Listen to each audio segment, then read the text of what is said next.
Especialistas alertam: toda gravidez tem risco, mas nos casos em que a mãe e o filho não apresentam nenhum problema, ela é classificada como de risco habitual. No entanto, se há um sinal de que algo está errado, por menor que seja o problema, a gestação já recebe o rótulo de alto risco. Na prática, esse termo significa que o impacto real no curso da gestação pode variar. Quem explica melhor para a gente é o especialista, ginecologista e obstetra, Matheus Beleza, está com a gente hoje. Obrigado pela participação, doutor, Obrigado. aqui no Banho de Cidade. A gente sabe que as grávidas, quando recebem essas informações de risco de gravidez, elas, claro, ficam muito preocupadas, né? Mas é importante até o senhor desmistificar isso, né? Porque toda gravidez tem risco, doutor?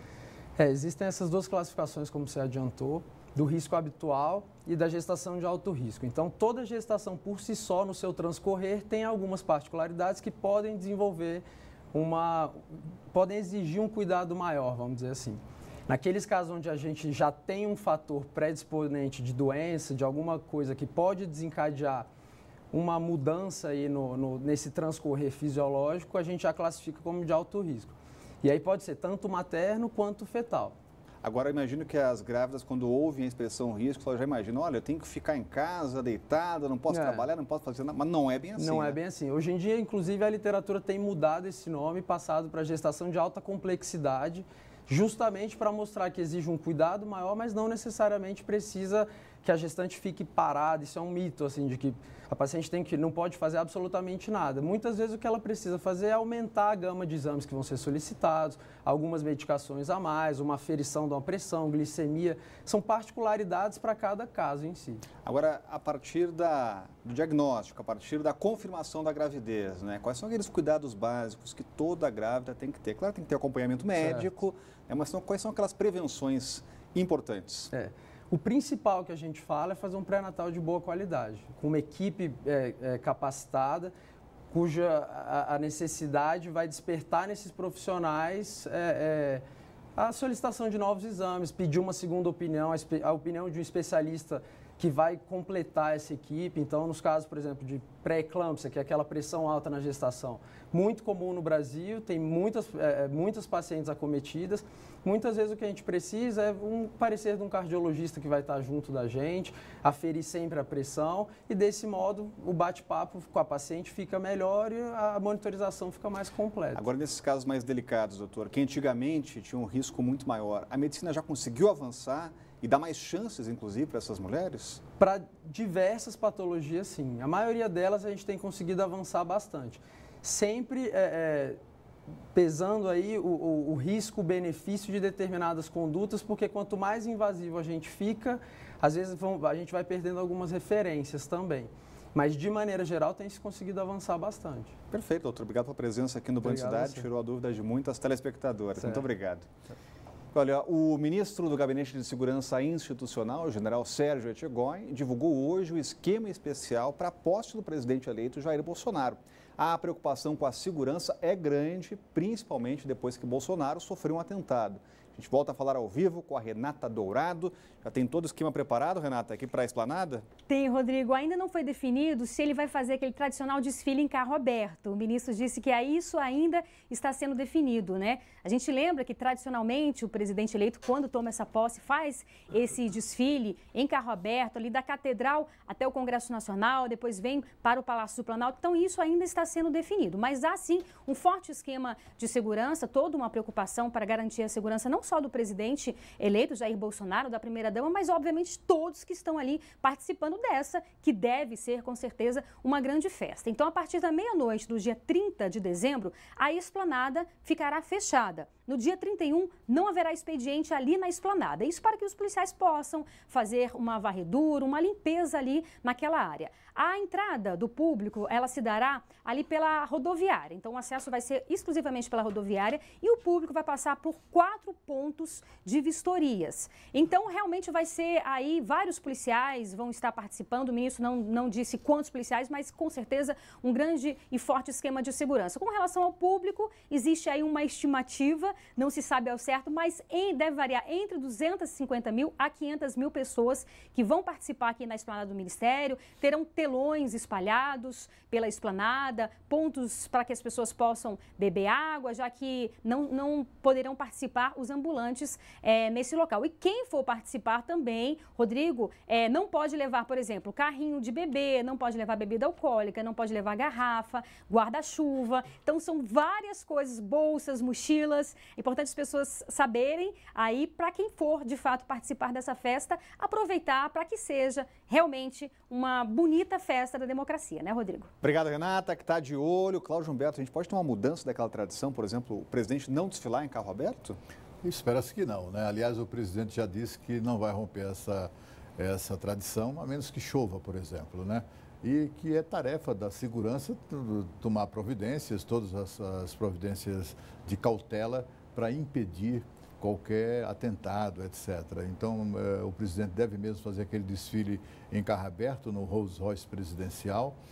Ele também deve aparecer em público, já no Palácio Planalto, depois de receber a faixa presidencial. Ele deve se dirigir com o vice-presidente e respectivas mulheres para o parlatório. Haverá ali um microfone, se ele quiser falar. Não faz muito parte do cerimonial, assim, a obrigação de falar nesse momento. Mas se ele quiser discursar ali no parlatório, a multidão que estará à frente do Palácio Planalto, aquele parlatório foi projetado por Niemeyer com esse objetivo. Portanto, ele também pode fazer, no mínimo, ele fará ali uma aparição, né? O Brasil tem uma tradição de paz, de tranquilidade, e não será agora que isso vai ser quebrado, né? Aqui e acolá tem malucos, como aquele que tentou assassinar o presidente Jair Bolsonaro lá em Juiz de Fora, e com relação a esses casos, as forças de segurança estarão muito atentas e, olha, haverá uma multidão, né? Se eventuais bandidos se misturam à multidão, a multidão também inibe a ação de bandidos. Se alguém sacar uma arma, se alguém fizer algum movimento nitidamente suspeito para atingir o presidente ou qualquer outra autoridade, a própria multidão se encarregará de conter isso. Então, ninguém espera nada diferente de uma festa da democracia, como disse a nossa Renata. E olha, já duram mais de 25 horas as buscas pelo subtenente da Polícia Militar do Distrito Federal, André Luiz Cabral. O homem de 42 anos desapareceu no Lago Paranoá depois de um mergulho perto do Centro Olímpico da Universidade de Brasília. Em Taguatinga, o Corpo de Bombeiros combateu o incêndio que começou no fosso de ventilação de um prédio de 10 andares. 21 militares atenderam a ocorrência em Taguatinga. O incêndio começou no fosso de ventilação de banheiros do 5º andar desse edifício, que fica na CNB 11 da cidade. As chamas atingiram as áreas abertas e não se alastraram para os apartamentos, mas os moradores foram retirados devido ao grande volume de fumaça. O incêndio foi controlado por volta das 4 horas desta madrugada. Foi feita a vistoria nos 10 andares do local para a ventilação dos andares e rescaldo na estrutura. Como o incêndio não danificou a estrutura do prédio, os moradores voltaram para os apartamentos. Os bombeiros não informaram o que provocou as chamas, mas o laudo com a investigação sai em até 30 dias. Outro grupo do Corpo de Bombeiros continua nas buscas pelo subtenente da Polícia Militar do Distrito Federal, André Luiz Cabral. O homem de 42 anos desapareceu no Lago Paranoá depois de um mergulho perto do Centro Olímpico da Universidade de Brasília. O incidente aconteceu por volta das 7 horas de domingo. Segundo testemunhas, o militar estava em uma embarcação e decidiu pular para nadar com mais 5 amigos. Como não retornou, eles acionaram os bombeiros para o resgate. Foi inaugurado o segundo laboratório tecnológico de acesso público de Brasília. Por meio de aulas de eletrônica, programação e até robótica, crianças e adolescentes são estimulados a desenvolver soluções para os problemas do dia a dia. Veja aí. As aulas vão começar em fevereiro. Gabriel é pura expectativa. Meu sonho era estudar aqui na robótica. Então parece que eu estou realizando meus sonhos. Eu queria como é que controlar drone, fazer robô, controlar robô, como é que funciona a máquina 3D, fazer até um brinquedo na máquina em 3D. Meu sonho era fazer robótica. O Gabriel é um dos alunos selecionados para participar do Include, um laboratório tecnológico de acesso público inaugurado nesta segunda-feira no Guará. A ideia do programa é promover a inclusão social e econômica por meio da inclusão tecnológica. E é aqui, nesta sala de aula, que os alunos vão ter aulas sobre eletrônica, mecânica e ainda aprender tudo sobre os drones. As aulas serão oferecidas gratuitamente no Centro Comunitário Cisne Branco, na quadra 16 do Guará 1.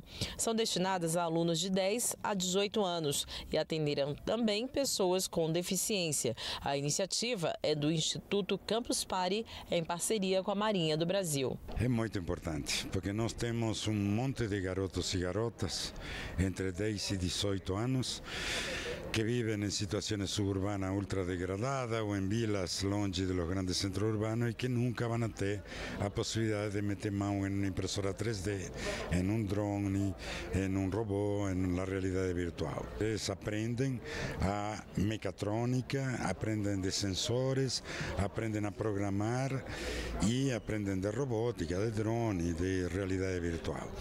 Isso les permite a eles ganhar dinheiro muito rapidamente.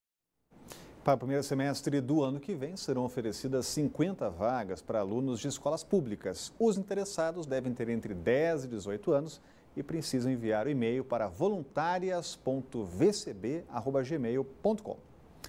E agora o Band Cidade faz mais um breve intervalo, a gente volta daqui a pouco.